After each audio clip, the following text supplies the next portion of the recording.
અમદાવાદની વધુ એક ઘટનાની વાત કરીએ તો નહેરુનગર વિસ્તારનો આ બનાવ છે। અકસ્માતનો કેસ અને તપાસ તેજ કરવામાં આવી છે।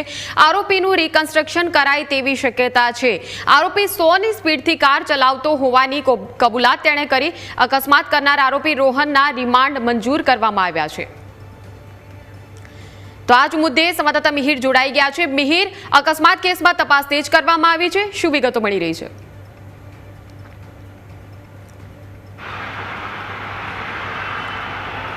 બિલકુલ મયુરી, જે પ્રમાણે 2 દિવસ અગાઉ અકસ્માતનો બનાવ છે જે સામે આવ્યો હતો। નહેરુનગરથી શિવરંજની જતી જે કાર છે જે પૂર ઝડપે જતી હતી, જે સીસીટીવી પણ સામે આવ્યા હતા, દ્રશ્યો પણ દેખાતા હતા। ત્યારબાદ જે વિગત સામે આવી, હાલમાં આપણે તે ઘટના સ્થળ પર મોજૂદ છીએ। તમે હાલમાં જોઈ શકતા હશો કે જે પ્રમાણે આ BRTSની જે રેલિંગ છે તે કૂદીને એક્ટિવા ચાલક છે તે બે ઓલી બાજુ પછડાયા હતા અને ત્યારબાદ બંને જે એક્ટિવા ચાલક હતા, જે એક્ટિવા ચાલકની પાછળ જે બેઠેલા વ્યક્તિ હતા, બંનેનું મૃત્યુ થયું હતું। જે પ્રમાણે એન ડિવિઝન જે ટ્રાફિક પોલીસ સ્ટેશન છે તેમના દ્વારા આ સમગ્ર જે મામલે તપાસ કરવામાં આવી ને ત્યારબાદ એવી વિગત પણ સામે આવી પૂછપરછમાં કે રોહન સોની નામનો જે વ્યક્તિ હતો તે પોતે વ્હાઇટ બ્રેઝા તે ચલાવતો હતો અને તેના દ્વારા ટક્કર મારવામાં આવી। ચોક્કસથી પોતે પૂર ઝડપે 100ની સ્પીડે પોતે ગાડી ચલાવતો હતો। તે ગાડી ચલાવવામાં જ તેને પોતાને ખ્યાલ પણ હતો કે જે તે સમયે આ ગાડી છે જો કોઈને અથડાશે તો અકસ્માત ખૂબ જ ભારી બનશે, ગંભીર અકસ્માત થશે। છતાં પણ તે પોતે એવી રીતની ગાડી ચલાવીને પોતે જે મિત્રો હતા તે પોતે રેસ લગાવી રહ્યા હતા। કુલ 3 લોકો હતા જે અલગ અલગ પોતાના જે વાહન છે, અલગ અલગ જે પોતે એકબીજાના મિત્રો હતા તે પોતે ગાડી ચલાવી રહ્યા હતા અને રેસ લગાવી રહ્યા હતા। ત્યારે નહેરુનગર સર્કલ તરફથી જે શિવરંજની બાજુ જવાનો આ જે રસ્તો છે ને વચમાં જ આ ઝાંસી કી રાની જે BRTSનું સ્ટોપ છે તે જગ્યા પર આ અકસ્માત બન્યો હતો। ત્યારે અત્યારે હાલમાં જે વિગત મળી રહી છે કે હવે તેના જે રિમાન્ડ છે તે મંજૂર કરવામાં આવ્યા છે।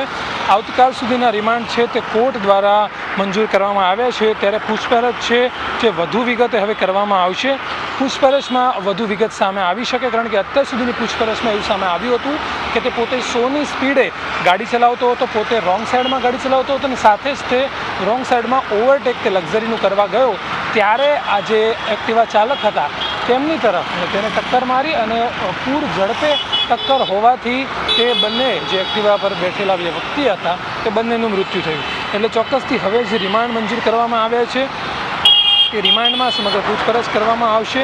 કઈ રીતે તે પોતે અને અન્ય જે 2 મિત્રો છે તે કઈ રીતે આ રેસ તેમને લગાવી હતી, તે પોતે તેમના મનમાં શું હતું, કારણ કે જ્યારે આવી રીતે 2 લોકોનું મૃત્યુ થયું છે, કોઈકના ઘરના ચિરાગ છે તે ઉજળ્યા છે, એટલે ચોક્કસથી હવે આજે આ પૂછપરછ દરમિયાન રિકન્સ્ટ્રક્શન થઈ શકે છે તેવી પણ શક્યતા છે। તેને અહીંયા ઘટના સ્થળે લાવી શકે છે।